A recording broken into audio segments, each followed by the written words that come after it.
Kavi TV, la télé du développement.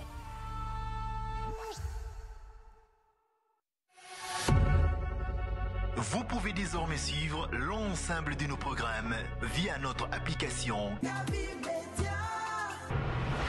disponible sur Play Store et App Store.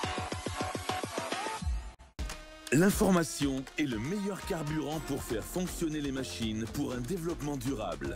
La photographie de l'actualité, c'est aussi sur siaminfo.com, notre plateforme dynamique. Kavi TV.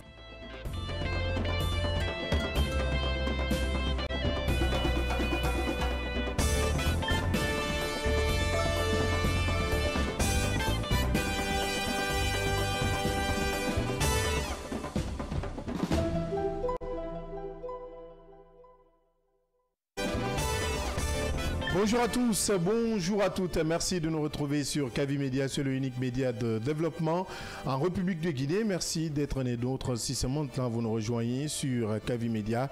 Et dans cette émission, le scanner, au menu de ce matin, ce sont des révélations qui suscitent de vives réactions alors que les autorités affirment ne rien savoir de la situation de Founike Mengue et d'autres figures arrêtées. Talibi Dabo, cadre influent du RPG Arc-en-Ciel, a fait une déclaration surprenante répondant aux questions des journalistes ce dimanche. Il a affirmé que ces arrestations sont des mesures de sécurité prises par les autorités. Selon lui, je cite, ces gens-là n'ont aucun problème. Ils mangent bien, s'habillent bien comme vous et moi. Seule leur liberté de mouvement est restreinte. Fin de citation. Il accuse par ailleurs Cellou Dalein Diallo et Alpha Condé, et tous deux en exil, de manœuvrer ensemble pour empêcher la tenue du référendum et des élections. Décryptage à suivre dans un instant. Et puis le RPG Arc-en-Ciel, l'UFDG et le RPR suspendus pour 90 jours. Le ministère de l'Administration du Territoire et de la Décentralisation leur reproche le non-respect de certaines obligations légales. Cette décision intervient à la suite d'une évaluation nationale des partis politiques à quelques semaines du référendum prévu le 21 septembre prochain. Parlant justement de cette décision du MATD, faut-il s'inquiéter pour les partis placés sous observation? Risque-t-il également une suspension? Pour en parler, nous recevrons Ibrahima Tenemba Kourouma, président du parti Guide, placé sous observation depuis la dernière évaluation du MATD. En Côte d'Ivoire, nous irons également Tidiane Thiam tente le tout pour le tout, radié de la liste électorale il y a quelques mois.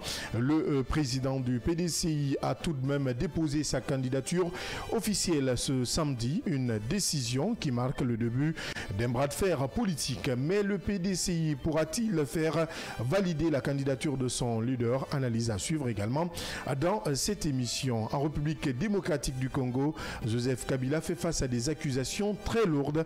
L'ancien président, jugé par contumace depuis le 22 août, est poursuivi pour trahison, conspiration, crime de guerre, viol et soutien à la rébellion M23 AFC appuyé par le Rwanda.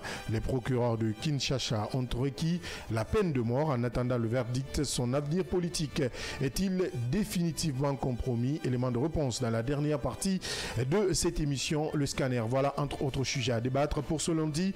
Installez-vous confortablement. Bienvenue sur le média du développement.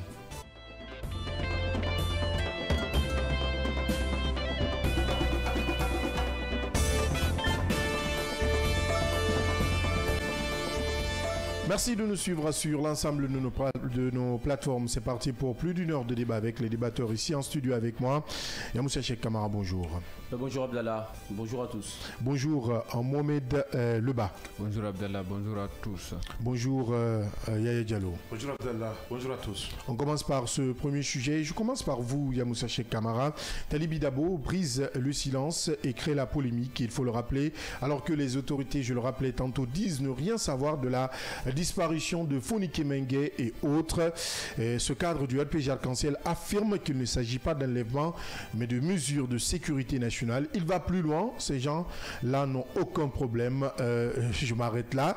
Talibi accuse également Cellou Dalein Diallo et Alpha Condé en exil de vouloir empêcher les prochaines élections en République de Guinée. Le rappel des faits avec vous.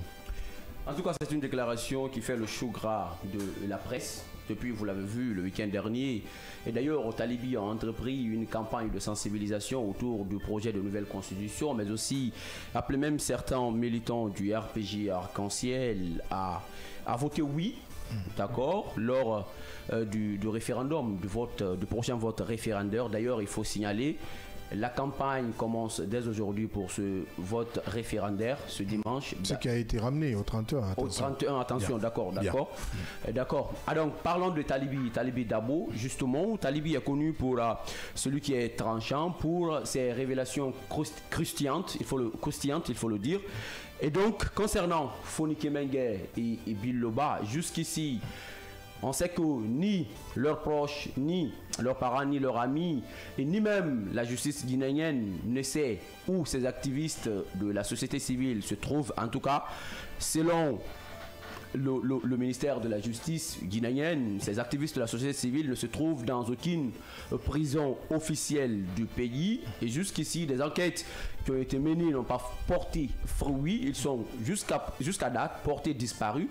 Mais contre toute attente, lors de sa conférence dernière, Talibi Dabo a donné un indice, ce qui pourrait naturellement aider peut-être la justice guinéenne à faire anticiper, à anticiper les choses, parce que si jusqu'ici, jusqu'à la date de sa déclaration, il n'y avait rien à entreprendre sur cette question de disparition des activistes de la société civile, à partir de maintenant on peut avoir une idée. En tout cas pour Talibi Dabo, ces deux activistes de la société civile ne sont pas disparus, contrairement à ce que pensent de nombreux observateurs, de nombreux citoyens guinéens. Pour lui, Fonike Mengue et Bill Loba mangent bien, ils s'habillent comme vous et moi très bien, ils suivent l'actualité de près, mais sauf que ils ne sont pas en liberté comme vous et moi, selon lui. Libre de leur mouvement. Une petite restriction de ce côté-là. Sinon, pour lui, ils sont bien gardés quelque part, ils ne sont pas morts.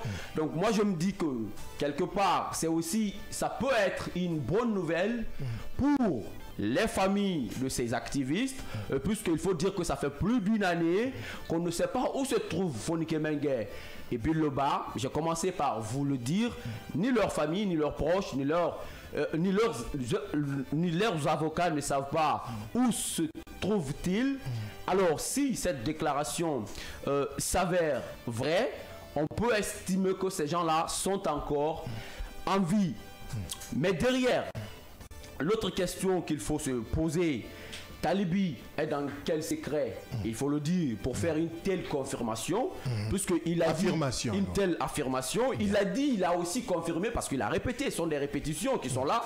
S'il dit qu'il mange bien, qu'il s'habille bien, qu'il se porte très bien, et donc ça veut dire que quelque part, lui, il a forcément quelque chose. Avant tout cela, il parle de sécurité nationale. De sécurité. Pour lui, s'ils sont gardés là-bas, c'est pour une raison de sécurité, puisque depuis que ces gens-là sont là où ils sont, selon là où il connaît lui, il n'y a pas de problème, il n'y a pas de manifestation, il n'y a pas ainsi de suite de troubles à l'ordre public, selon ses propres mots. Et donc depuis leur arrestation, on assiste à une sorte de stabilité nationale, même si derrière il y a des manifestations qui sont en perspective. Mais l'on se demande, Talibi est dans quel secret? Parce qu'il est non seulement dans sa conférence de presse, il a rappelé, il est le confident même aussi du président selon lui, il est le confident du président de la République, parce qu'il a dit qu'il parle avec Mamadi Doumbouya, il parle avec Alpha Condé, il parle avec certains leaders. Et donc Talibi, il ne faut pas minimiser quelque part ses propos. S'il dit Talibi n'est pas n'importe qui, on le connaît.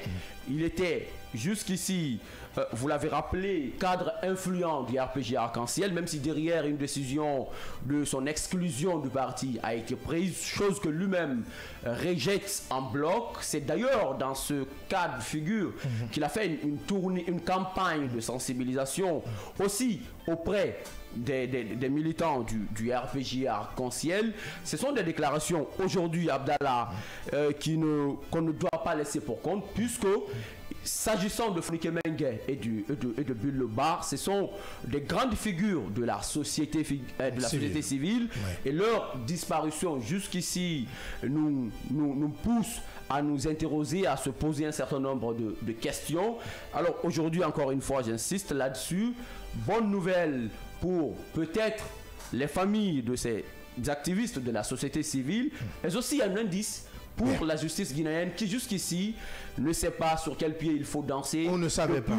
Ne savait pas sur quel pied il faut danser, on va mettre ça à l'imparfait, au passé, d'accord, ne savait pas sur quel pied il faut danser pour entreprendre en tout cas son enquête, ou moi je peux dire que c'est une première piste. Talibi peut être le premier répondant pour cette justice qui dit que les deux ne se trouvent dans aucune prison civile et jusqu'ici ne savent pas où se trouvent-ils. Mais derrière, l'autre pan de l'intervention de Talibi, Talibi affirme également que Alpha Condé et Cellou Dalein, vous l'avez rappelé dans l'intro, manœuvraient pour barrer la route au vote référendaire prochain, même à toutes les élections en perspective. Et donc, on continue à se poser pas mal de questions, puisque vous vous rappelez, récemment, lors d'une récente sortie aussi de Cellou Dalein et de sa coalition politique qui est l'ANAD, Cellou Dalein a dit qu'il ne va pas s'associer, ni d'ailleurs son parti UFDG, ni sa coalition politique ne vont pas s'associer à une mascarade électorale. Entre guillemets, lui il qualifie de ce vote référendaire de mascarade électorale, ainsi que d'autres membres de la coalition ANAD. Alors Alpha Condé également et son parti ne veulent pas s'associer. D'ailleurs, le parti RPG et l'UFDG sont déclarés suspendus pour de nombreux jours. Alors jusqu'à nouvel ordre, ces deux partis sont appelés à cesser toute activité politique. Et donc, est-ce que les propos de Talibi sont partis de là, ou est-ce qu'il est aussi dans le secret d'Alpha Condé, puisqu'il a dit qu'il échange avec l'ancien président? Alpha Condé de Dieu. L'un des deux. Il peut être dans le secret des dieux. Il peut être dans le secret des deux, mais pas facile d'être dans le secret de Dieu parce que il n'est pas un ange, c'est un être humain comme vous et moi. On peut quand même dire, vu que dans sa déclaration, il dit qu'il échange avec Alpha Condé, et donc ça veut dire que les deux continuent à s'entretenir en ce qui concerne l'avenir politique du RPG Arc-en-Ciel. Talibi, malgré la décision de son exclusion du parti, continue à s'entêter et il continue de faire des déclarations surprenantes concernant des manœuvres entreprises par Cellou Dalein Diallo et Alpha Condé dans le cadre du référendum constitutionnel. Pour lui, ces deux veulent barrer la route à l'organisation des élections en Guinée. A-t-il raison ou pas? La grosse question et la grosse interrogation. Il faut rappeler, pour complément d'information, que Tali Dabo a encore pris la parole pour essayer de se justifier. Pour lui, c'est un citoyen comme tous les autres. Si d'autres citoyens ont prétendu que Funike Mengue, Bilo et autres sont décédés, lui également, il peut dire qu'ils ne sont pas décédés. Donc pour lui, c'est une contradiction d'idées et loin d'un secret d'État. Je répète juste ces propos. On continue toujours. On parle de politique, mais cette fois on se tourne vers ce sujet que vous avez commencé à aborder. On parle du RPG Arc-en-Ciel, de l'UFDG et du RPR PRP, je me trompe encore. PRP qui viennent d'être suspendus pour 90 jours. Le ministère de l'Administration du Territoire et de la Décentralisation leur reproche le non-respect d'obligations légales. Ils sont interdits d'exercer en République de Guinée tout au long de cette période. Mais comment en est-on arrivé là, Mohamed Louba? Il faut dire que la décision est tombée comme un coup de couperet sur la tête quand même de ces formations politiques dont certaines même étaient suspendues, il faut le dire. On parle du cas du RPG Arc-en-Ciel parce que c'est pourquoi on dit que la décision du ministère de l'Administration du Territoire et de la Décentralisation nous mélangeait parce qu'on n'arrivait pas à comprendre réellement qu'est-ce que cette décision voulait réellement dire, parce que pour le cas du RPG Arc-en-Ciel jusqu'ici, le parti, il faut le rappeler qu'il était déjà suspendu. De l'autre côté, il faut dire que l'UFDG et PRP étaient quand même des formations politiques en observation. Et donc finalement, la décision est tombée, il faut le dire, comme un coup de couperet sur la tête de ces formations politiques qui quand même ont 90 jours, pour se former formaliser et surtout pour être quand même dans le cadre légal. Il faut préciser quand même qu'il y a des motifs officiels aujourd'hui quand même de cette suspension, parce que le MATD dirigé aujourd'hui par le général Ibrahima Khalil Condé, disons, motive quand même cette décision par, disons, le non-respect des obligations prescrites par la charte des partis politiques. C'est en première ligne, notamment l'absence de tenue de congrès conformément à leur statut. Et il faut parler du RPG Arc-en-Ciel, du cadre de l'UFDG, que nous allons peut-être sûrement bien aborder en profondeur. Et de l'autre côté, il y a des relevés bancaires et comptabilité incomplète, défaut de preuve de paiement des cotisations des membres, non-régularisation des irrégularités dans un délai de 45 jours qui leur avait été accordé, je crois que c'était le 14 mars 2025. Où ce délai leur avait été accordé, notamment l'UFDG, pour se mettre quand même dans les règles, notamment avec la tenue du congrès qui quand même balbutie jusqu'à présent, avec le litige qui aujourd'hui oppose notamment l'UFDG à l'ancien, disons, chargé de communication, si on veut, le directeur de la cellule de communication de l'UFDG, Ousmane Gawal Diallo, actuel ministre porte-parole du gouvernement. Et jusqu'à présent, cette affaire est encore pendante devant la justice, donc finalement la décision n'est pas encore prononcée, et le MATD qui quand même, disons, anticipe les choses. De l'autre côté, il y a naturellement, il fallait quand même s'attendre à des réactions, notamment de la part de ces différentes formations politiques, et l'UFDG qui a quand même pris la parole en première position, qui a contesté même la légitimité de cette décision, parce que l'UFDG dirigé par Cellou Dalein Diallo remet en cause la validité même de la décision, arguant quand même que le document de suspension n'est pas numéroté et donc non officiel. C'était quand même les propos, disons, de Abdoulaye, qui est coordinateur des fédérations, qui souligne que le courrier n'a pas été même reçu formellement. Donc il y a aujourd'hui une crise, disons, interne et des blocages, parce que la crise, on le rappelle aujourd'hui avec cette affaire judiciaire qui, disons, oppose Ousmane Gawal Diallo à sa formation politique, parce qu'il y a eu quand même antérieurement une décision de la justice qui quand même intimait à l'UFDG de réintégrer Ousmane Gawal Diallo, chose qui n'est pas encore faite. Donc on peut, disons, dans une large variété de choses, comprendre cette autre décision du MATD, parce que ça a quand même retardé le congrès qui était quand même, disons, annoncé, je crois que c'était pour le 9 juillet, finalement, qui n'a pas été tenu. Il y a eu une prorogation de la date, et aujourd'hui, cette décision qui tombe. De l'autre côté, il y a eu quand même, disons, des réactions au sein aussi du RPG Arc-en-Ciel, même si ce n'est pas, disons, des réactions notamment sorties à travers une déclaration collective des membres du RPG Arc-en-Ciel. Chacun part quand même de son côté pour énoncer réellement le contenu même de cette décision du ministère de l'administration du territoire et de la décentralisation.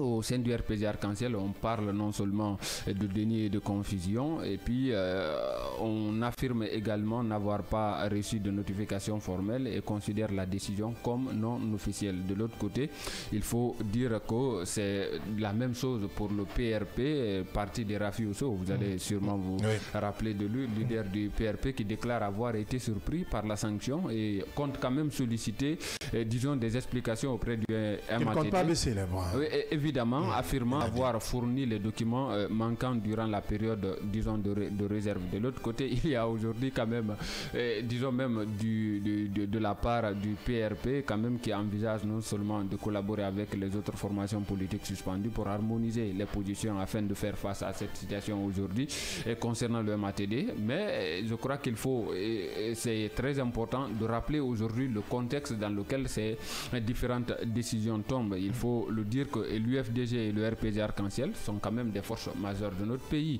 Mais cette décision tombe à un moment donné où non seulement ces différentes formations politiques à leur tête des leaders qui sont en exil depuis un bon moment, Alpha Condé du côté de la Turquie qui n'est pas quand même, disons, libre de rentrer en Guinée, parce que nous savons ce qui s'est passé. De l'autre côté, c'est Cellou Dalein Diallo qui continue quand même, voilà, c'est par de façon non officielle. Non officielle, il faut le préciser, je crois que c'est important.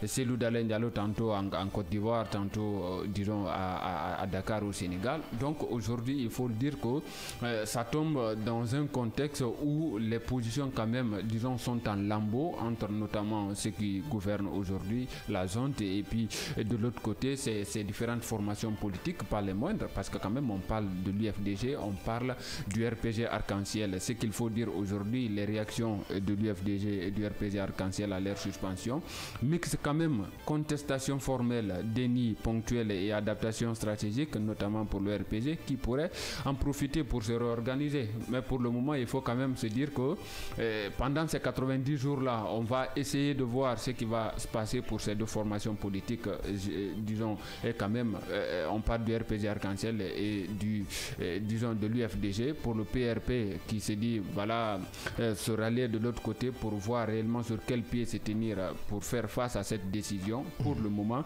ce sont les faits, on reste avec ces différents faits-là. Et pour le MATD, ce qui peut-être intrigue un peu, c'est le cas du RPG Arc-en-Ciel. Le RPG était suspendu. Qu'est-ce qui s'est passé? Est-ce qu'on s'est trompé? Est-ce qu'on va se rectifier? Est-ce que finalement, est-ce que... Donc, il y a beaucoup de questions aujourd'hui par rapport au cas du RPG Arc-en-Ciel, parce que quand même, on ne peut pas tirer sur une ambulance. On ne peut pas encore, disons, tuer un cabri qui est déjà mort, parce que pour le RPG Arc-en-Ciel, déjà, la formation politique était suspendue. Elle était même empêchée également de tenir toute activité au sein même. On sait récemment ce qui s'est passé au siège, notamment l'Assemblée hebdomadaire qui quand même se tenait, disons, à un moment de l'histoire même récente de notre pays. Finalement, l'interdiction leur a été quand même faite de ne plus tenir ces activités parce que le parti était suspendu. Est-ce que de la suspension, parce qu'on s'attendait peut-être qu'à ce qu'on passe à la phase dissolution et finalement on reste dans la suspension. On ne sait pas ce qui s'est passé. L'UFDG était en observation. C'est normal qu'on quitte de l'observation à la suspension, peut-être de la suspension à la dissolution. Pour le moment, il faut dire qu'il y a une affaire qui est pendante pour le RPG et pour l'UFDG à la justice. On attend de voir encore ce que la décision finale va donner. Pour le moment, il faut dire que ça va quand même de mal en pis pour ces différentes formations. Évidemment, il faut le dire et le rappeler. En attendant, le 21 novembre prochain, je pense que ce sera le 90e jour pour ces différents partis politiques. Est-ce qu'ils vont se mettre... Ce sera après le référendum. Après le référendum, oui. Ça, c'est ce qui est clair. Et peut-être qu'une issue sera trouvée entre ces différents acteurs. Mais parlant de cette décision, une question, les partis sous observation doivent-ils s'inquiéter après les suspensions? Doivent-ils craindre de subir le même sort? Nous posons la question à notre invité qui est déjà sur ce plateau et dans cette émission, M. Tenemba, Ibrahima Tenemba Kourouma. Il est président du parti Guide, parti placé sous observation. Bonjour M. Kourouma, merci d'accepter notre invitation. Merci d'être là. Merci également à vous de m'avoir invité. Vous avez suivi cette actualité. Quelle est votre première réaction suite à la suspension de ces trois formations politiques non des moindres? Bon, moi je dirais que pour le RPG et l'UFDG, c'est vraiment regrettable pour notre marche. Le micro, C'est regrettable pour notre marche vers la démocratie, parce que c'est une démocratie qui avait été vraiment acquise dans la patience, dans le sang, et même dans l'enthousiasme à un moment donné, vu les deux grandes formations politiques qui avaient vraiment bipolarisé la classe politique, et on ne pouvait même pas se rappeler des autres partis. C'est pourquoi nous, on a été souvent victimes, parce que vous pouvez connaître les leaders politiques, mais sans connaître le nom de leur parti. Seulement les deux, RPG et UFDG, qui étaient dans l'air de tout le monde pour dire, bon, comme parti politique. Et voir aujourd'hui leur situation, on s'est dit que c'est regrettable pour la démocratie. Et je me dis qu'ils ne devraient pas quand même accepter qu'on en arrive là, parce que ces leaders-là devraient aussi penser à leur combat et penser à l'histoire aussi qui pouvait retenir beaucoup de choses d'eux. Mais ils sont restés dans l'égocentrisme, c'est-à-dire que l'ego surdimensionné qui dépasse toujours la classe politique ne les a pas épargnés. Qu'est-ce que je voudrais dire? À un moment donné, il faut savoir s'arrêter. C'est-à-dire qu'il fallait penser à l'avenir du parti-là qu'à leur propre avenir. Parce que le RPG, quand on prend le professeur Alpha Condé, il a fait plus de 30 ans à la tête du RPG. À un moment donné, il a fait 11 ans à la tête du pays. Il devrait se reposer et choisir un prétendant sérieux pour le RPG et qui pouvait vraiment réorganiser le parti et que le parti ne soit pas vraiment dans cette situation sombre pour être suspendu et même menacé de dissolution. Et l'UFDG également, le président Cellou Dalein Diallo est une figure emblématique dans la classe politique mondiale et voire même africaine et guinéenne. Il devrait aussi à un moment donné s'arrêter parce que l'intelligence aussi c'est de savoir prévoir, c'est de voir à l'avance pour dire qu'on n'a plus de chance. Donc choisir également un prétendant sérieux qui pouvait venir réorganiser, ils vont devenir des conseillers et qui pouvaient terminer leur combat. Bien, le sort là quand même c'est regrettable. Et pour le MATD, moi je me dis aussi que c'est pas coup par coup. À un moment donné, la gouvernance, c'est comme disent les autres que ce n'est pas ce que l'on fait qui est important, mais comment choisir les belles choses à faire. Moi je me dis que suspendre ces grandes formations, c'est d'effacer l'histoire politique guinéenne. Et très tôt. On devrait quand même continuer à leur coacher parce que le rôle du MATD aussi, c'est pas de venir mettre fin à l'avenir des partis politiques, mais c'est de les aider à s'améliorer, à vivre et à animer dans la responsabilité. À mieux se réorganiser. À mieux se réorganiser. Ces décisions caduques et catégoriques, moi je me dis aussi que le MATD doit mettre un peu de l'eau dans leur vin. D'où cette question. Selon vous, cette décision du MATD, ministère de l'Administration du Territoire et de la Décentralisation, repose-t-elle sur une base légale ou vous estimez simplement que c'est une mesure politique? Moi, je me dis que c'est une décision radicale. C'est-à-dire qu'il fallait un peu ajouter une certaine pédagogie pour dire que l'histoire guinéenne, l'histoire politique guinéenne se repose sur ces deux partis, que tu le veuilles ou non. Parce que quand on prend sur la base de la dernière élection, c'est la plus grande formation, la première force politique et la deuxième force politique qui sont le RPG et l'UFDG. Donc leur fin sombre là, quand même, ça dénote un désespoir pour le peuple de Guinée, un désespoir pour nous les jeunes politiques, parce que la politique aussi, il faut voir l'exemplarité. On pouvait aider ces partis-là à se réorganiser pour que le combat continue et l'histoire politique puisse vraiment continuer de façon responsable pour notre pays. Mais quand même, c'est regrettable pour ces fins. Alors, même si la suspension n'est pas une fin en soi, parce que vous annoncez prématurément la fin ou le déclin de ces deux formations politiques. C'est une suspension, on attend de voir la suite. D'ici là, que pensez-vous? Parce que vous venez de rappeler quand même le poids de chacun des partis, et sur les principaux partis sacrés-privilégiés dans notre pays. Dites-nous quelles seront les conséquences politiques directes de cette décision du MATD. Bon, ça va encore désacraliser l'État parce qu'en termes de gestion des affaires politiques, le peuple aujourd'hui s'est dit déjà que ce n'est pas une décision aussi émanant d'une raison, mais il y a une passion liée, voire même une politique d'élimination prématurée afin de pouvoir bien organiser le référendum, parce que si vous voyez les forces vives qui réclament une manifestation à partir du 5, leurs forces sont reposées sur ces deux partis en termes de mobilisation, mais aussi en termes de qualité d'engagement et de communication. Il y a le jeune président Diabati Doré qui fait poids. Donc, éliminer, suspendre ces gens-là à moins de 30 jours de référendum ou à moins aussi d'une dizaine de jours de leur manifestation prévue. Même le Guinéen qui a moins d'observation politique peut se dire que peut-être c'est à cause du référendum que cette décision est tombée. Donc, on pouvait quand même voir le moment. Le moment ne s'y est pas. Moi, je condamne le moment. Parce qu'on pouvait, au lieu d'aller à la suspension, il fallait tendre la main et montrer à la communauté nationale et internationale que la transition est derrière sa volonté d'inclusion.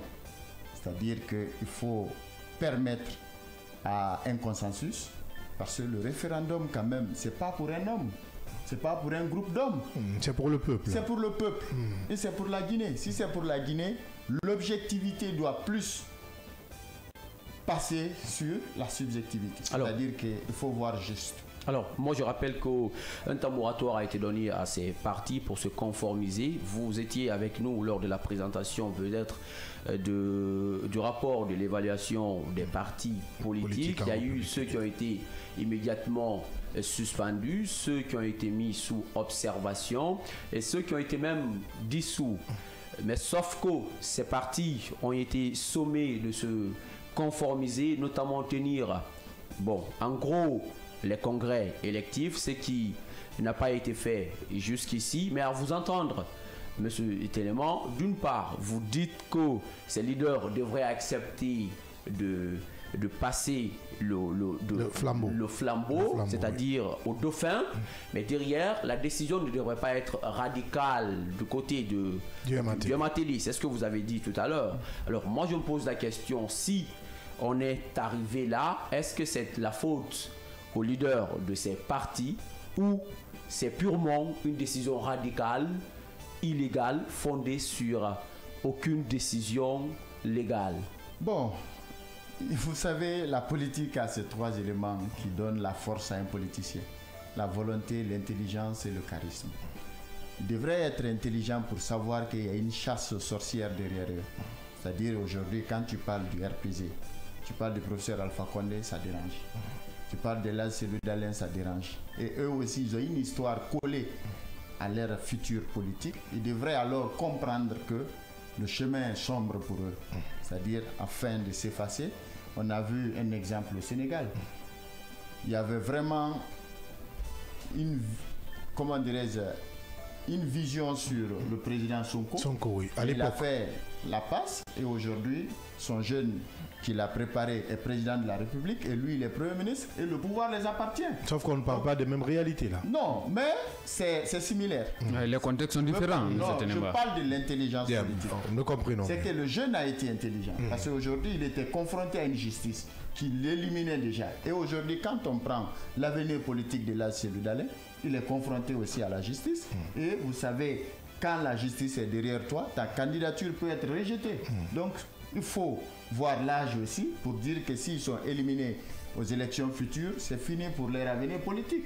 Donc, il faut préparer un autre jeune parce que le parti a une force de mobilisation et a des militants engagés qui pouvaient donner la force. Donc, la candidature de Matéli est radicale selon vous, mais légale. Bon, légale, mais pas légitime. Bien, ce qui est mieux compris. Comment aujourd'hui comprendre la situation quand même du RPG Arc-en-Ciel? La situation du RPG Arc-en-Ciel est une situation selon laquelle la formation politique, disons jusqu'ici, était suspendue et on la suspend à nouveau. Bon, peut-être que quelqu'un l'a dit parmi vous tout à l'heure, que peut-être c'est la suspension qui est prolongée.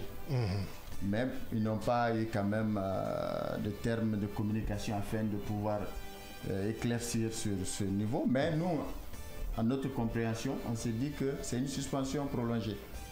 Et c'est normal. On peut rétorquer pour vous dire que au niveau de la décision précédente qui a sous-tendu cette suspension du RPG il y a de cela 3 mois, on nous disait que dans la même déclaration justifiant cette décision, si le RPG n'arrivait pas à se conformer aux exigences, disons, énumérées par le MATD, c'est-à-dire que le risque éventuel était la dissolution. La dissolution. Bon, c'est ce qu'on attendait là. La main du MATD a tremblé. Peut-être. C'est ça la réalité. Parce que c'est eux qui sont sortis nous dire qu'à délai, déjà dès que le délai arrive à terme, qu'ils vont dissoudre. Alors comment interprétez-vous ces tremblements? Est-ce qu'on n'assiste pas là à du deux poids, deux mesures? C'est une observation intelligente. Parce que c'est pourquoi je disais que la décision est légale mais pas légitime. Parce qu'il faut voir. On ne peut pas dissoudre comme ça la première force politique sur la base réelle et que le pays reste aussi gouvernable. Donc peut-être qu'on évite des risques. Oui, mais ça c'est intelligent. Vous pensez? Oui. Maintenant, votre parti... Légitimement, c'est intelligent. Même si c'est risqué. Hein. C'est pourquoi j'évoque, est-ce qu'on n'assiste pas là à du deux poids, deux mesures? Parce qu'il y avait d'autres formations politiques qui étaient quand même dans la même situation. On n'appelle pas ça deux poids, deux mesures. C'est pourquoi j'ai dit la décision a été radicale. Parce qu'en gérant la position du RPG et du FDG dans ce pays, il faut être très intelligent. Ce qui est Parce que légitimement...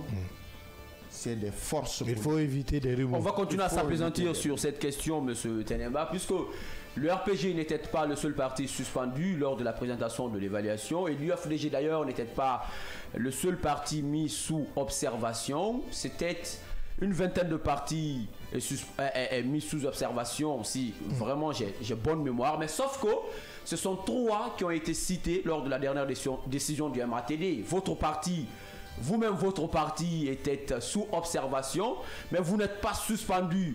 Mohamed parle de 2 poids 2 mesures tout à l'heure. Est-ce que derrière, pourquoi vous n'êtes pas jusqu'à présent suspendu alors que le temps moratoire qui vous a été donné, les 90 jours sont expirés, mais on se rabat sur les grandes formations politiques, Non, entre guillemets. Pour moi, au-delà de l'observation, c'est dissous. Le parti dit des dissous. Ah, vous êtes dissous. Oui. Donc c'est Au-delà de fini. Mais l'observation. sauf que d'autres qui Non, étaient sur la même c'est liste pas que fini. vous. Moi, je vous donne un exemple. D'accord. Tout près. Le PASTEF a été dissous. Après, est revenu sur la liste et a pris le pouvoir. Donc, moi, la dissolution n'est pas une fin en soi. C'est-à-dire, c'est pas dire que c'est fini pour nous. Peut-être par moment, ils ont décidé ainsi et nous aussi, on continue à se battre parce que maintenant, on est dans le soutien. Oui, mais On a décidé de soutenir. selon vos déclarations tout Étant à pas l'heure, dissous, que- vous soutenez le... Oui, Vous ralliez pour avoir gain de cause? Non, c'est pas ça. Et non, vous soutenez en qualité de quoi? Parce que là, c'est Voilà. important. Bien. Attention. Exactement. C'est important ce que vous... En tant que citoyen, ce que vous évoquez. Vous Moi- soutenez en tant que parti gay Moi, qui est mon dissous soutien- ou vous soutenez en tant que simple Tenemba? Attention, Mon il faut être clair. soutien était que sur votre plateau ici, j'étais l'un des partisans de la dissolution de tous les partis politiques afin de changer le régime politique. Vous l'avez dit il y a 6 mois. Voilà, je disais qu'il fallait partir au bipartisme élargi parce qu'aujourd'hui dans la transition, ce qu'il faut regretter, il y a une mouvance et une opposition. Ça voudrait dire que ça y va dans le sens aussi du bipartisme élargi. On mais pour le moment, deux- il y a une opposition, mais il n'y a pas une mouvance. Il y a une mouvance parce qu'il y a plus de 54 partis politiques dans un mouvement de soutien qui disent qu'on soutient le président et qui prennent position déjà de la mouvance. Oui, évidemment, on a eu quelqu'un ici qui a dit qu'il y a plus de 3000. 3000, sauf que celui Bien. qui est soutenu n'est pas au courant officiellement. Mais si, il est au courant parce qu'il faut le fond à travers vos médias. Peut-être Kavi a dû couvrir beaucoup de ces événements pareils. Donc, moi, je suis partisan du bipartisme élargi. Mais très malheureusement, la nouvelle constitution n'a pas pu aussi éviter ces erreurs du passé.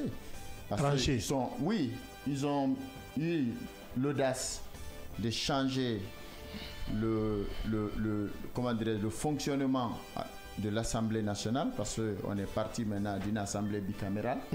Avec le deux Sénat, chambres. voilà, avec 2 chambres. Mais, fort malheureusement, c'est inspiré des États-Unis. Et aux États-Unis, il y a 2 blocs, les démocrates et les républicains. Donc nous aussi, on pouvait profiter carrément de changer le système. On a dit une constitution qui nous ressemble et qui nous rassemble. Qui nous rassemble. Parce que dans la consultation sur le terrain, la majeure partie du peuple était favorable pour le bipartisme. Pourquoi? Parce que ça allait tuer l'ethnie dans la politique. Et ça allait permettre aussi la qualité de s'exprimer sur la quantité. Qu'est-ce que je veux dire? Avec le multipartisme à l'allure, il y a certains groupes minoritaires ethniques qui ne peuvent pas avoir la chance d'être président en Guinée. Malgré, quelle que soit leur qualité intellectuelle, morale, mais n'auront pas la chance. Parce qu'on a l'ethnostratégie qui s'est vraiment installée dans notre multipartisme. Donc il fallait carrément, parce que moi je ne parle pas que de moi, mais je parle de l'avenir de la nation. J'avais vu juste que la venue du CNRD était une occasion de quitter du multipartisme intégral vers le bipartisme élargi. C'est-à-dire on ne tue pas les partis. Les élections communales, législatives, les partis peuvent aller. Mais avec les élections présidentielles, il faut aller avec 2 blocs. Maintenant, les blocs là, on pouvait voir aujourd'hui, peut-être les républicains pouvaient prendre Mamadi Doumbouya comme leur candidat. Et les démocrates vont se battre pour la démocratie dans l'opposition. Chose qui n'a pas été faite selon vous, c'est qui est une erreur. C'est une erreur. Mais alors moi je reviens sur ma question. Vous soutenez le général Mamadi Doumbouya ou le CNRD en tant que Tenemba ou en tant que votre parti, ou vous le faites pour lever les verrous sur votre dissolution? Le parti est dissous. Donc il y a un mouvement qu'on appelle les engagés pour la réussite de la refondation qui ont vu la qualité de Tenemba et ils m'ont porté à la tête de passer leur message. Donc moi aussi j'ai vu juste, je dis oui, si le parti est dissous et que la transition c'est pour tout le monde.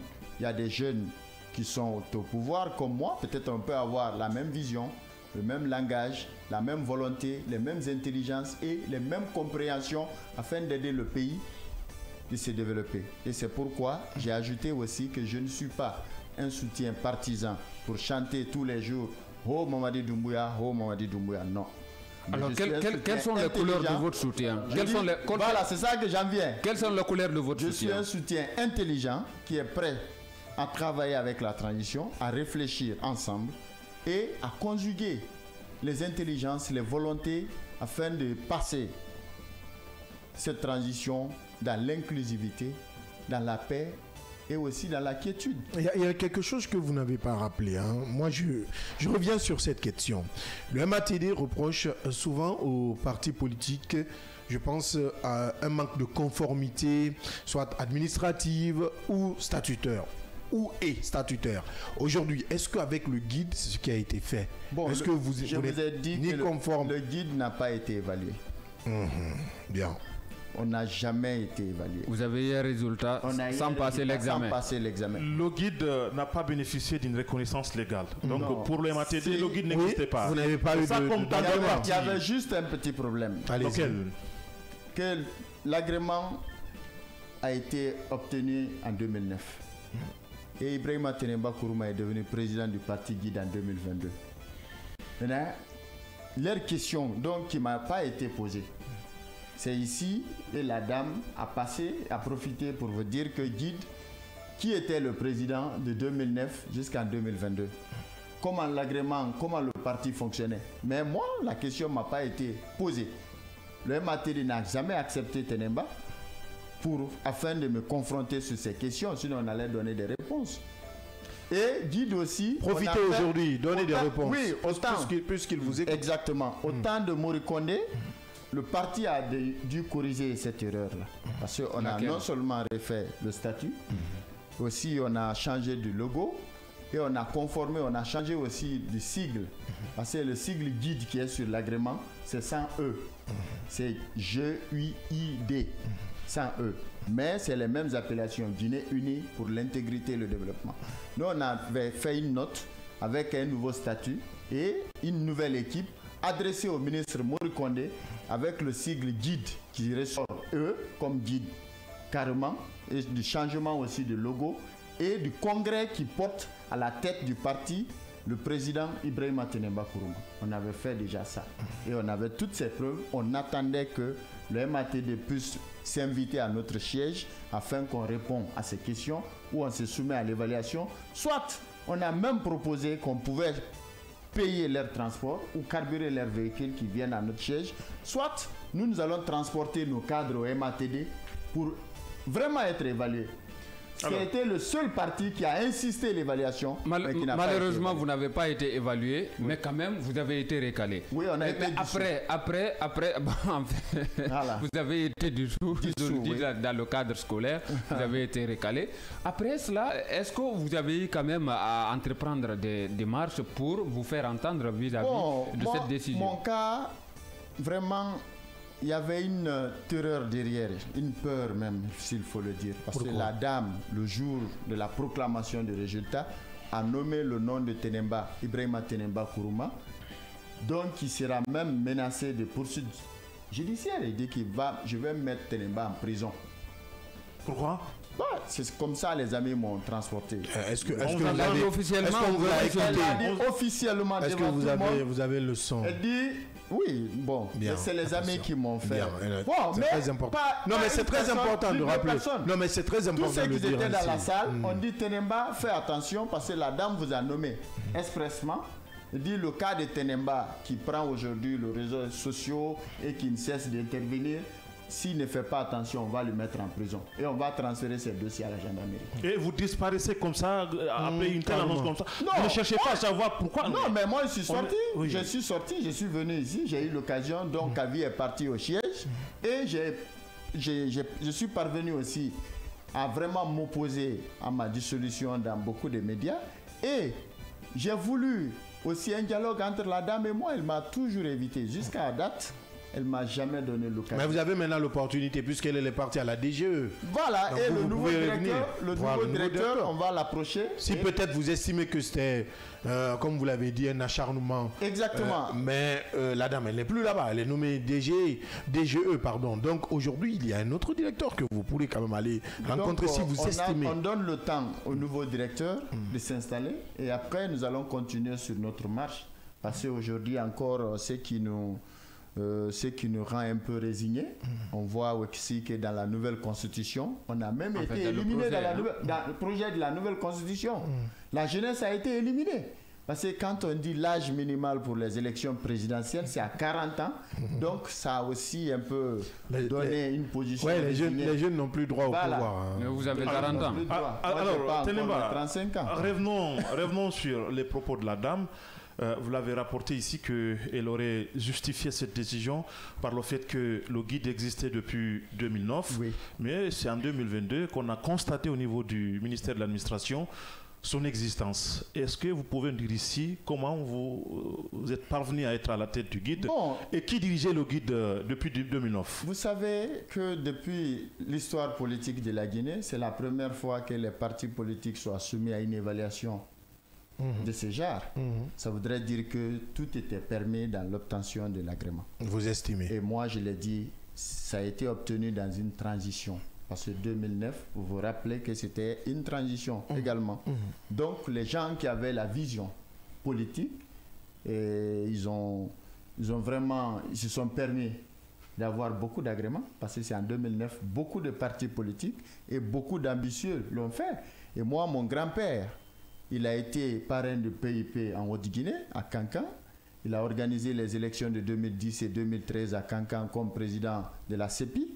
Et là, Fodé Kourouma, qui est très connu, il a obtenu cet agrément et il m'a préparé pour la politique. Ah donc c'est un héritage pour vous? Non, c'est comme ça que je l'ai obtenu. Ah, vous n'avez pas été élu à la tête. Vous l'avez hérité, c'est ça? C'est comme ça qu'il m'a préparé. Pour le guide. Ça, c'est entre mon grand-père et moi. Il a dit, le jour que tu auras l'âge de faire la politique, voilà un parti politique qui est devant toi. Il m'a donné tous les cheminements. Donc en 2022, j'étais derrière Dr Ousmane Doré pour les élections de 2020.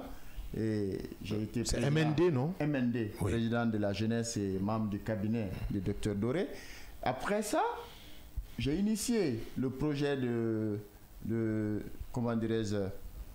réconciliation par rapport aux 15 places au CNT. C'est-à-dire qu'il fallait trouver une médiation et afin de pouvoir choisir les 15. J'ai une idée, j'ai approché le président Doré, je lui ai dit que si on compte les 200 et quelques partis politiques, 280 partis politiques, on ne pourra pas trouver les 15 places. Mais j'ai une idée qu'on peut vraiment faire une médiation, de faire le choix par coalition. Donc amener les partis à se coaliser. Dès qu'ils vont se coaliser, et à l'époque, on a dans le résultat de notre médiation, il y a eu 13 coalitions et 5 partis non coalisés. Donc on a pris les 13 coalitions c'est qu'un membre par coalition, et aussi 14e, les partis non coalisés ont choisi un élément. Et moi, je suis venu comme chargé de com et secrétaire permanent. On a mis la plus grande plateforme politique à l'époque, qu'on appelle plateforme des partis politiques.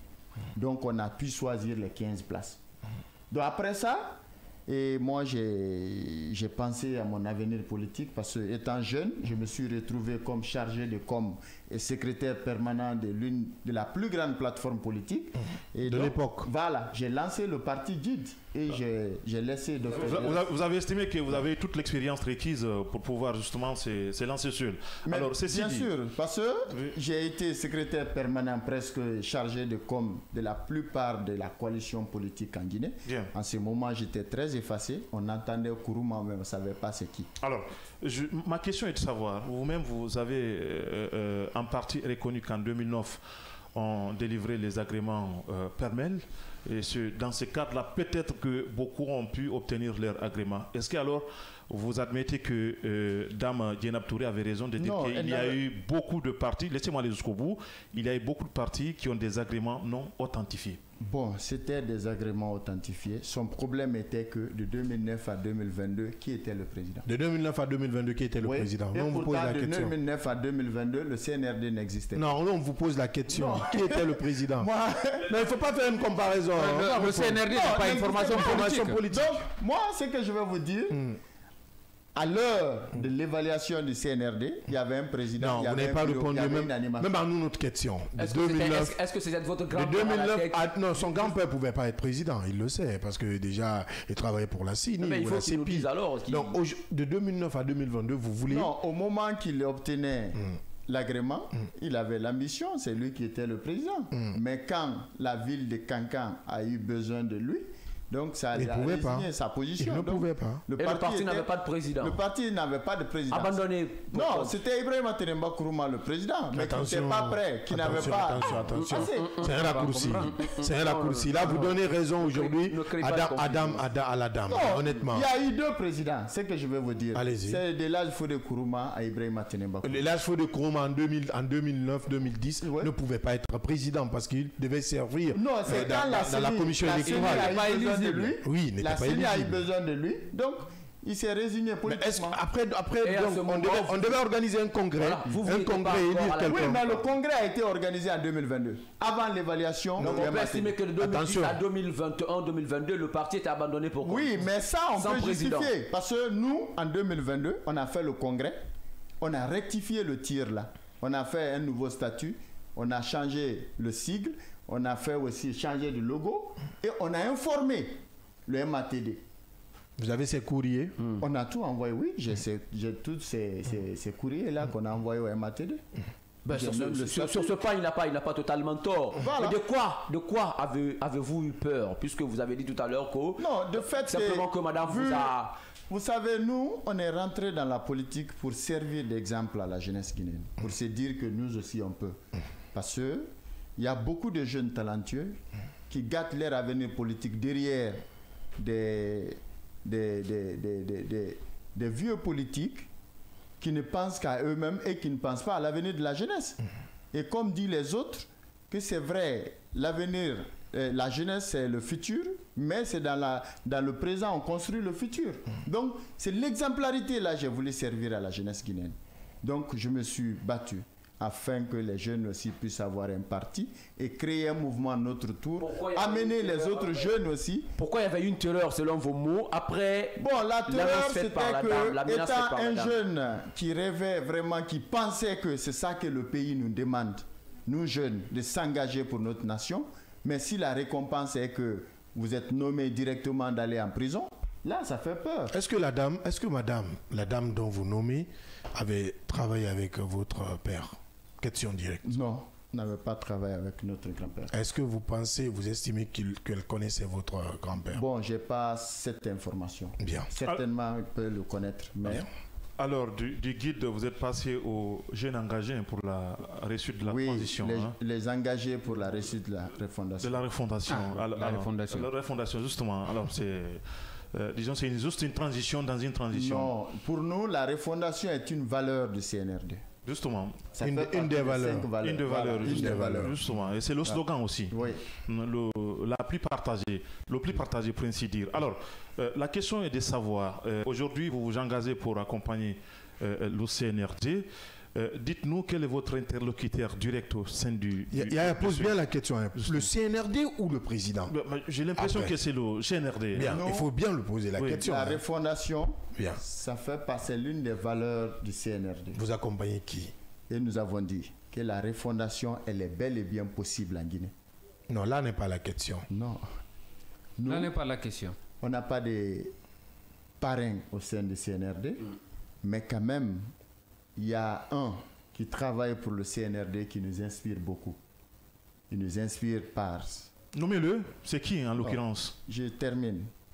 Il nous inspire par sa loyauté, il nous inspire par son intégrité, il nous inspire par son exemplarité dans le travail. Et là, à cause de lui, on a décidé vraiment de créer ces mouvements. Et je vais nommer le président du CNT, Dr Dansa Kourouma. Ça craint, donc c'est lui votre parrain. Oui, c'est Dr Dansa Kourouma. C'est lui votre parrain. Donc, pour répondre à notre question, vous soutenez le président.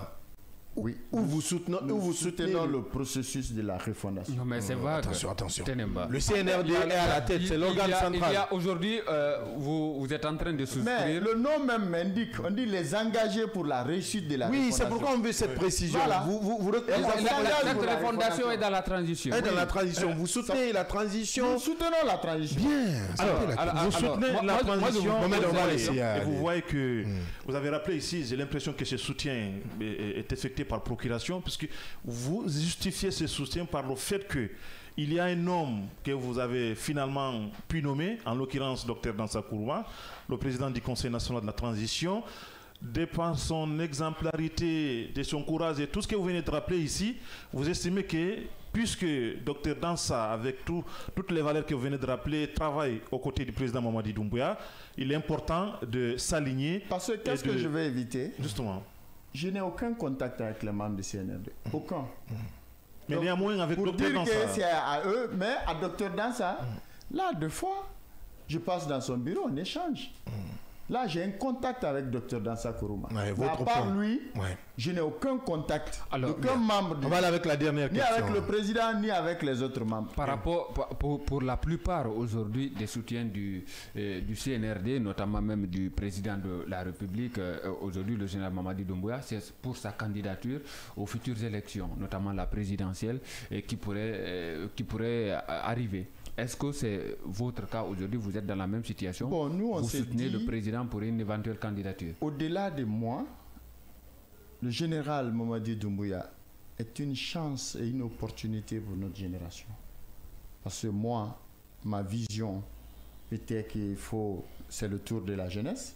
Si nous, notre ambition est hypothéquée par non seulement le point de candidature de la nouvelle constitution, du projet de la nouvelle constitution qui demande 40 ans, ça voudrait dire que moi, mes ambitions sont suspendues, ça peut attendre. Parce bien. Que on va marquer une pause.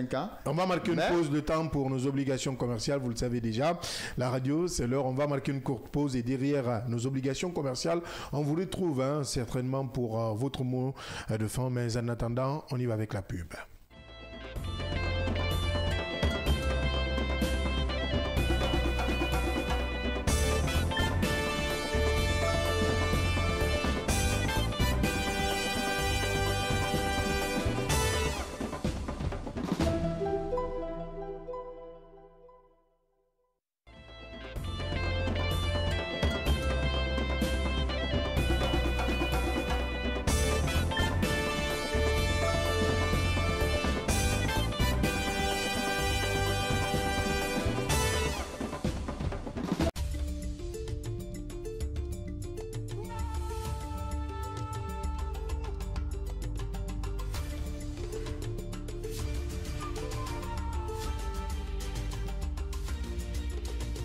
Kavi TV, la télé du développement.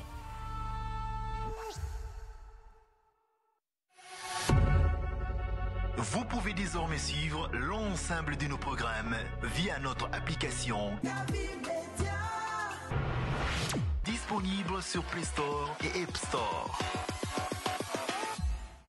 L'information est le meilleur carburant pour faire fonctionner les machines pour un développement durable. La photographie de l'actualité, c'est aussi sur siaminfo.com, notre plateforme dynamique. Kavi TV, c'est plus qu'une chaîne. C'est la voix de ceux qui construisent, innovent et transforment leur quotidien. Reportages, magazines, débats, documentaires. Chaque contenu est pensé pour informer, éduquer et éveiller les consciences. Agriculture, éducation, santé, environnement, entrepreneuriat. Les vrais enjeux du développement sont au cœur de notre mission. Kavi TV, la télévision de développement, proche des réalités, tourné vers l'avenir. Informé pour agir. Inspiré pour grandir. Rejoignez-nous sur Kavi TV.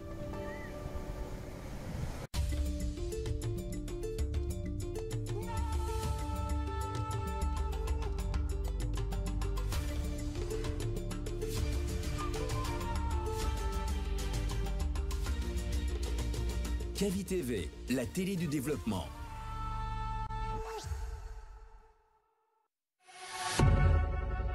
Vous pouvez désormais suivre l'ensemble de nos programmes via notre application disponible sur Play Store et App Store.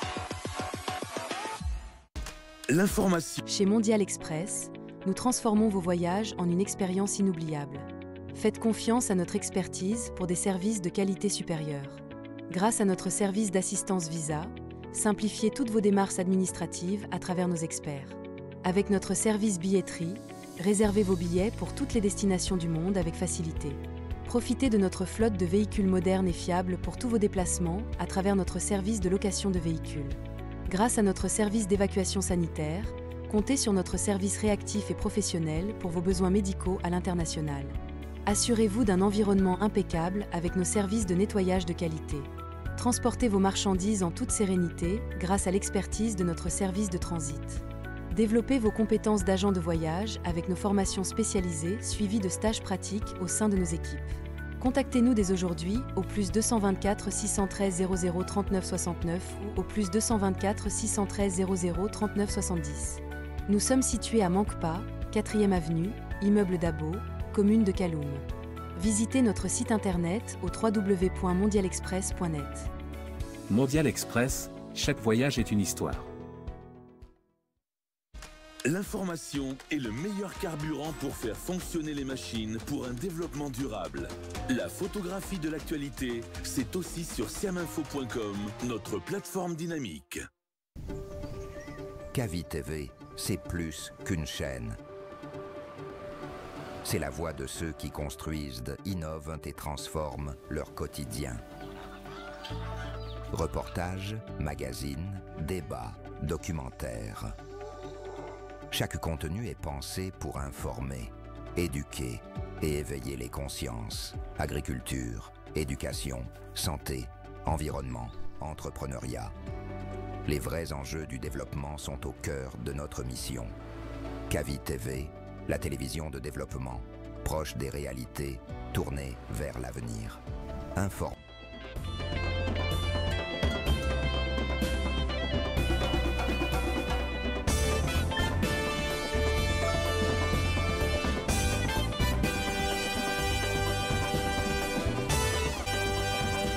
Bienvenue à vous, si c'est maintenant vous nous rejoignez dans cette émission, le scanner est sur Kavi Media. Merci de votre fidélité.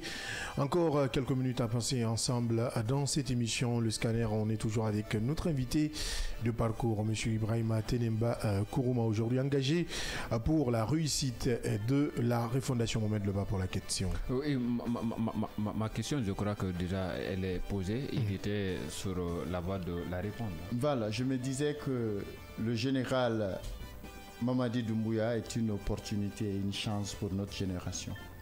Parce que l'objectif de notre mouvement à notre tour, c'était à la fin de cette transition d'avoir un jeune président qui pouvait aussi amorcer un processus qui pourrait rattraper le retard exagéré de notre pays afin de travailler avec les Guinéens intègres, les Guinéens qui veulent la paix et des Guinéens aussi qui travaillent.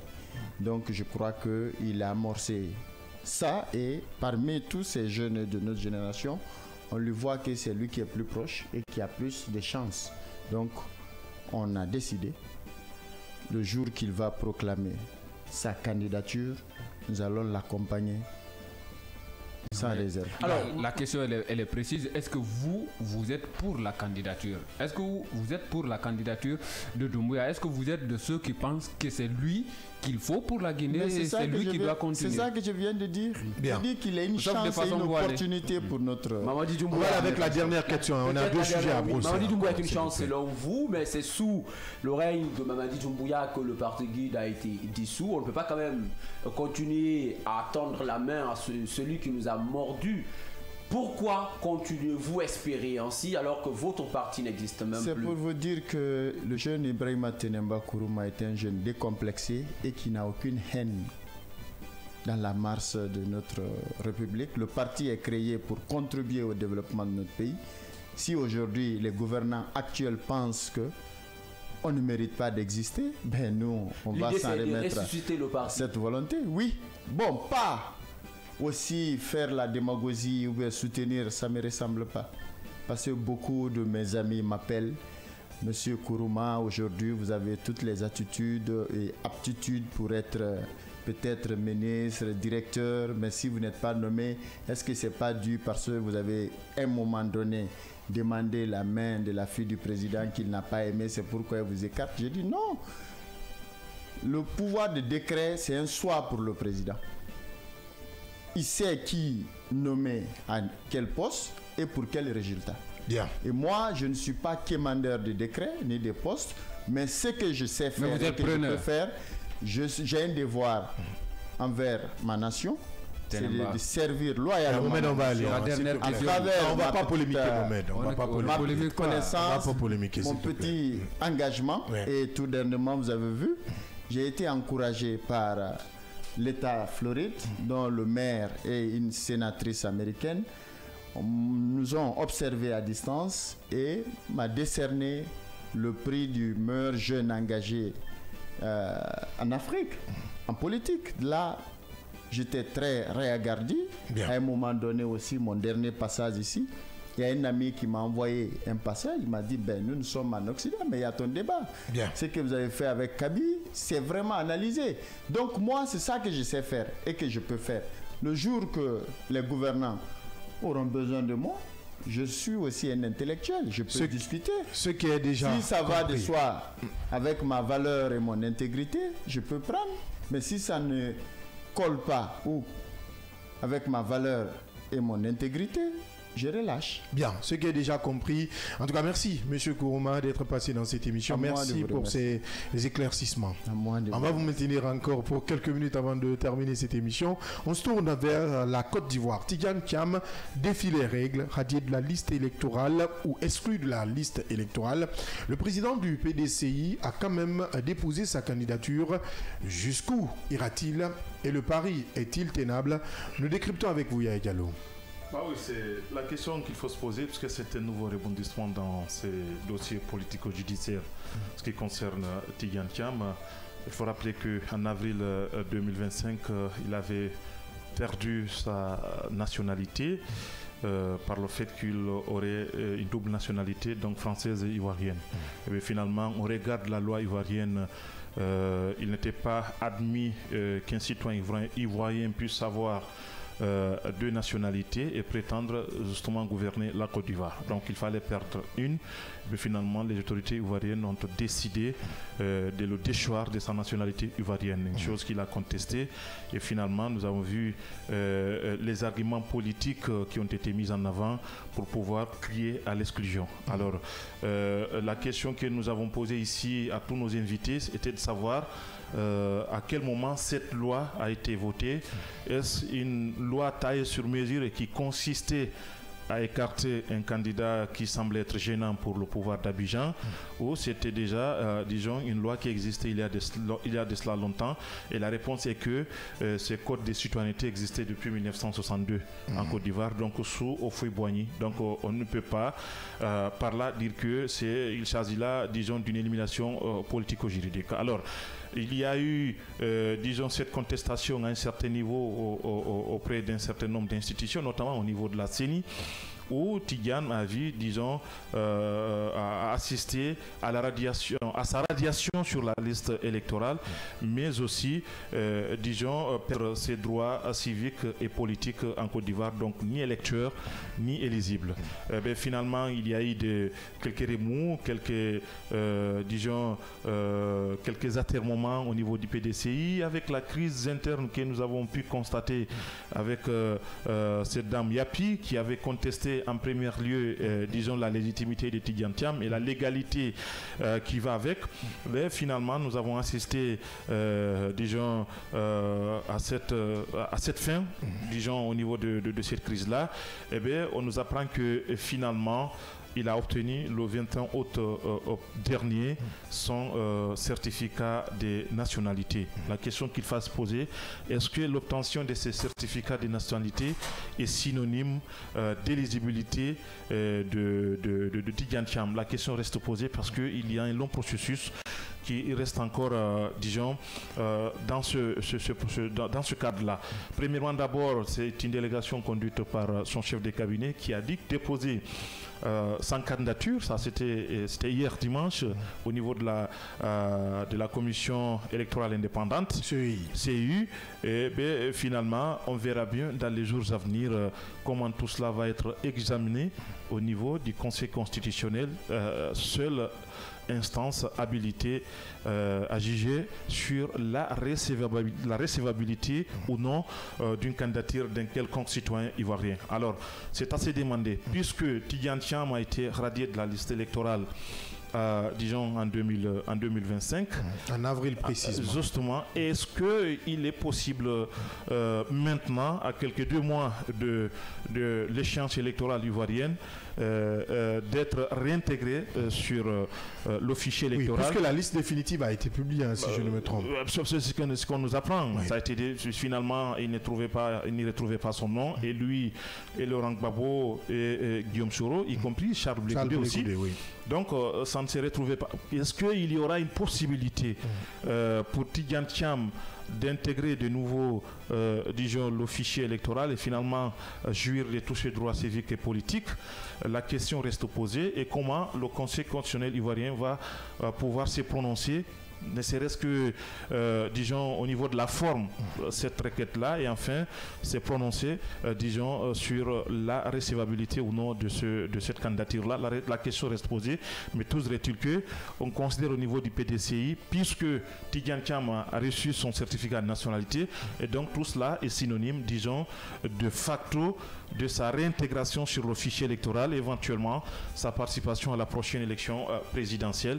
Donc on verra bien si il pourra bien prendre part à cette élection présidentielle, d'autant plus que nous avons suivi les cadres du RHDP qui nous ont dit ça n'est terminé, on ne peut plus réviser la liste électorale et aucune possibilité n'est permise pour pouvoir réintégrer qui que ce soit.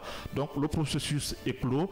Eh bien, pour ne rien au monde, on ne peut revenir, disons, sur ces cas-là. Alors, est-ce qu'il y aura une médiation ou, disons, un deal, s'il faut le dire comme ça, puisque c'est toujours comme ça, pour que Tidiane puisse participer à cette élection? Et la question qu'il faut se poser, elle se posera naturellement. Quel sera l'avenir de Laurent Gbagbo aussi, qui a été exclu de cette course-là? Éventuellement, Guillaume Soro, Charles Blé Goudé et tant d'autres aussi leaders qui se sont vus écartés de cette échéance électorale. Alors la question qui se pose aujourd'hui, est-ce que le pouvoir d'Abidjan aura tout le risque de pouvoir accepter l'un et rejeter certains, alors que nous savons qu'aujourd'hui nous sommes dans un contexte où la tension politique devient de plus en plus tendue au niveau de la Côte d'Ivoire.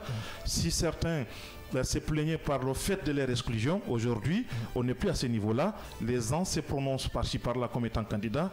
Laurent Gbagbo l'a dit, qu'il est candidat. Pourquoi il est candidat? Il est candidat contre le 4e mandat. Donc on n'est plus au niveau de l'exclusion. Ça veut dire tout simplement que nous nous acheminons vers, disons, une polarisation de la vie politique ivoirienne, avec des tensions qui surgissent ici et là. Et naturellement, nous avons suivi tout récemment les arrestations qui ont suivi la mobilisation mobilisation de Yopougon, ensuite le meeting du stade de Yopougon. Donc ça veut dire tout simplement qu'aujourd'hui, il y a là tous les ingrédients, à force de nous répéter ce que c'est de là qu'il s'agit aujourd'hui, qui peut nous dire que si rien n'est fait, et je crois que là, en le disant, on peut s'adresser même à l'ONU, qui, un temps soit peu, agit. Mais l'ONU avec sa réponse vis-à-vis de Laurent Gbagbo. Justement, une réponse très ambiguë, parce que tout simplement, on dit par endroit qu'il ne retrouve pas, disons, un certain nombre d'éléments concordants à qu'ils aient le pouvoir d'Abidjan d'écarter Laurent Gbagbo. On a même dit que la décision n'est pas coercitive. Je répète les mots. Justement, et le pouvoir ivoirien dispose, disons, près d'une année pour pouvoir répondre à cela. Voyez-vous, qui s'appelle jusqu'en 2026. Et plus loin, ce qu'il faut dire, c'est qu'on a même aussi exigé du pouvoir d'Abidjan de permettre à Laurent Gbagbo et certains d'autres de jouir de leurs droits civiques et politiques. Donc une contradiction déjà au niveau de cette correspondance de ce comité de droits de l'homme au niveau des Nations Unies. Donc toujours est-il qu'aujourd'hui, tous les signaux sont là et la communauté internationale qu'on peut appeler entre guillemets abusivement, s'il s'agit là aujourd'hui des États-Unis, de la France et un certain nombre de puissances, de voir clair la situation ivoirienne. La CEDEAO est là, qui semble être plus ou moins balbutiante. Nous avons l'Union africaine qui presque n'existe sur rien, mais tout est-il qu'aujourd'hui, il est impératif pour toutes ces organisations-là d'anticiper sur la crise ivoirienne. Ce qui se passe en Côte d'Ivoire ici, ça se passe dans plusieurs pays africains.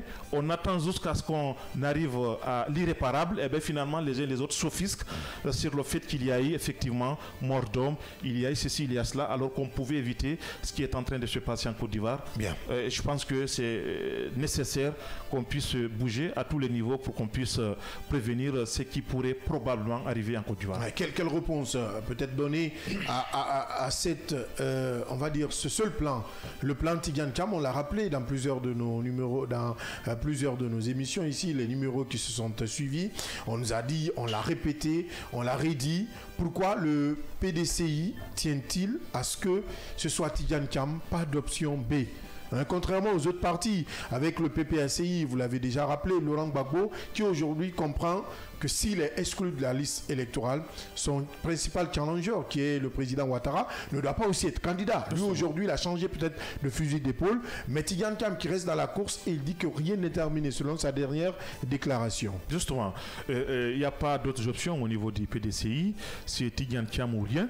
C'est comme ça qu'on scande au niveau, au niveau du parti, dans les arcanes du parti. Donc, ça veut dire tout simplement qu'aujourd'hui, et c'est ce que certains ont commencé déjà à jubiler au niveau du PDCI, est-ce que leur stratégie pourrait commencer à payer parce qu'ils n'ont pas changé de cap, ils ont misé sur Tidjane Thiam, et bien finalement, avec la pression politique, son certificat de nationalité est obtenu, et ce qui a prévalu justement ces dépôts de candidature au niveau de la CU, et finalement, ils pensent que tout est réuni pour que Tidjane Thiam puisse être candidat à la prochaine élection, éventuellement remporter les élections.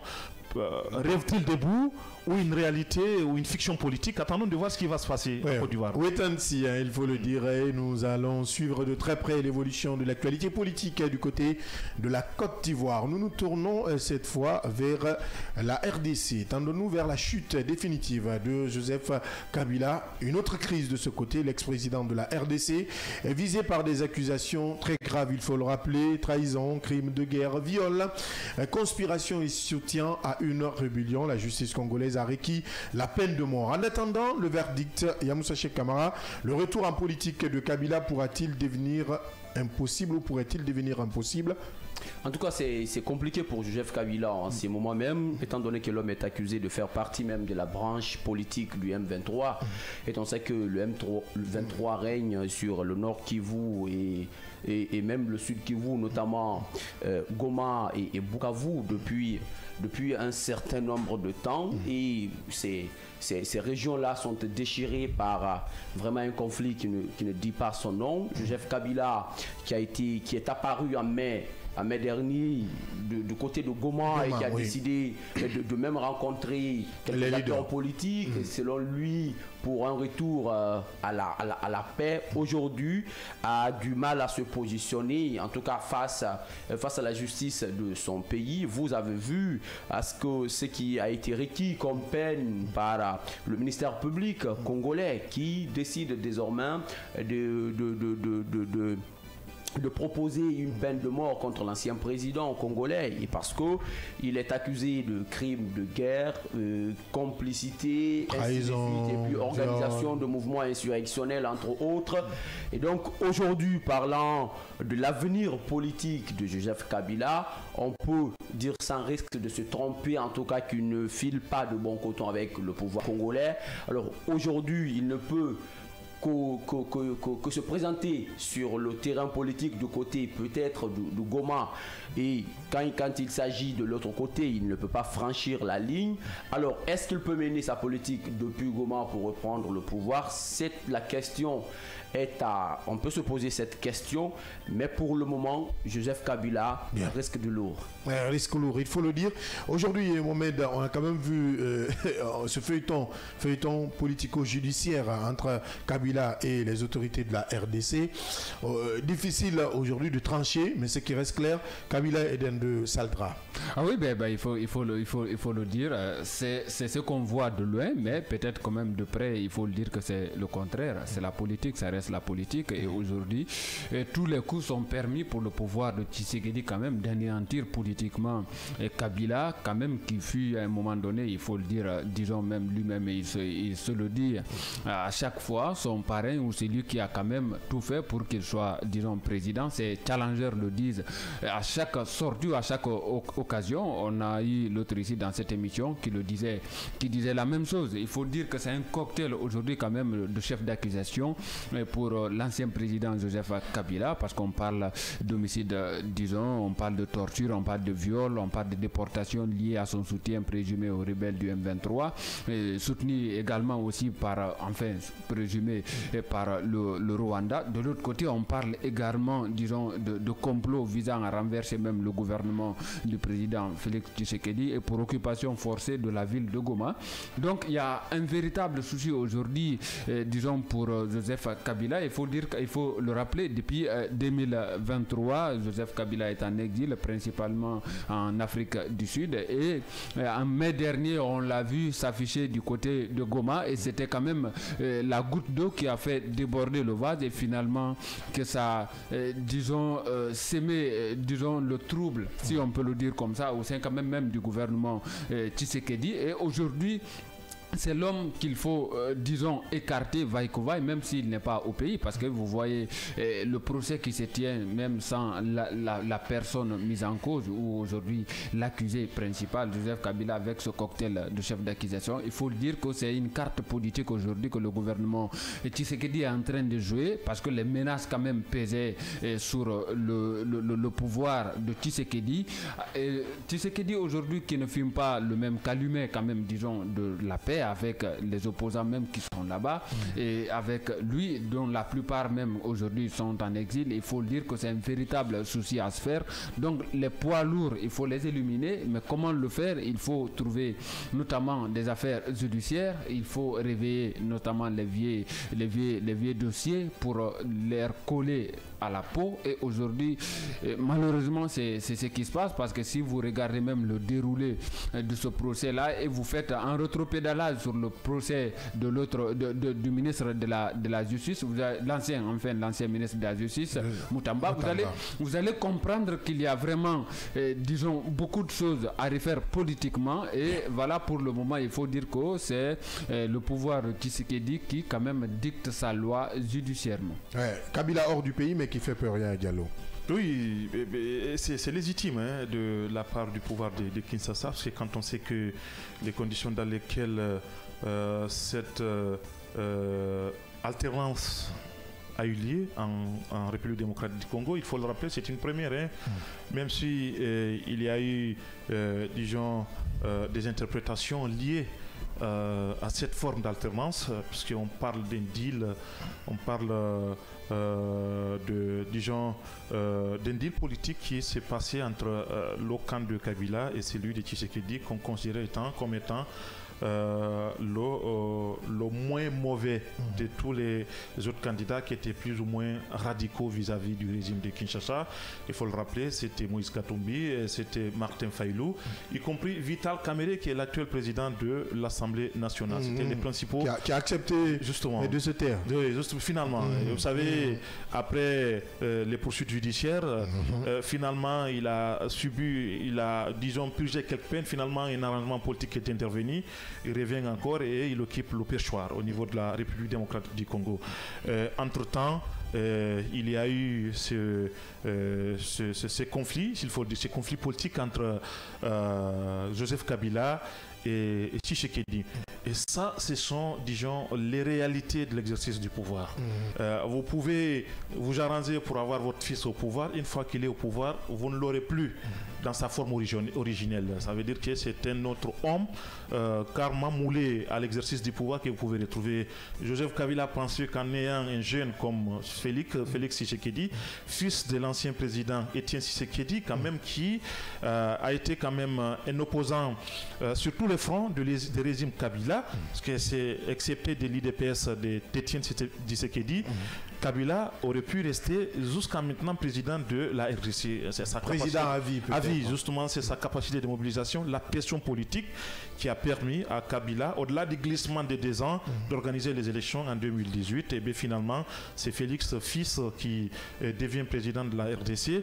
Et il a rappelé tout cela, tous ces narratifs-là au courant de sa visite en mai dernier au niveau du Goma, rappelant justement les conditions dans lesquelles il a transmis le pouvoir à son prédécesseur, qui, il faut le rappeler, n'a pas pu, pour Joseph Kabila, aller, disons, dans le cadre des réformes pour lesquelles ils se sont entendus pour pouvoir mener le Congo vers son développement. Alors, sur les faits, puisqu'on parle quand même d'une justice téléguidée, en réalité, il y a eu des indices qui faisaient état du rapprochement ou de l'implication tacite de l'ancien président Joseph Kabila au niveau du M23 et de l'AFP, parce qu'il y a eu plusieurs de ces lieutenants aujourd'hui qui sortent et qui déclarent publiquement leur participation, disons, aux actions du M23. Il y a certains même qui sont, disons, les cadres politiques, s'il faut le dire comme ça, l'aile politique du M23 et de l'AFC. Je pense que c'est dans ces cadres-là que toutes ces accusations-là, qui pesaient il y a longtemps sur Kabila, mais beaucoup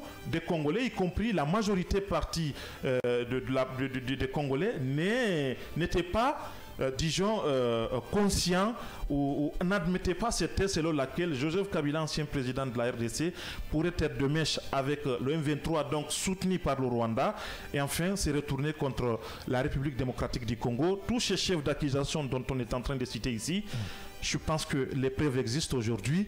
Joseph Kabila est bel et bien de mèche avec le M23 et l'AFC. C'est ça la vérité. Oui, en attendant le verdict final de la justice congolaise.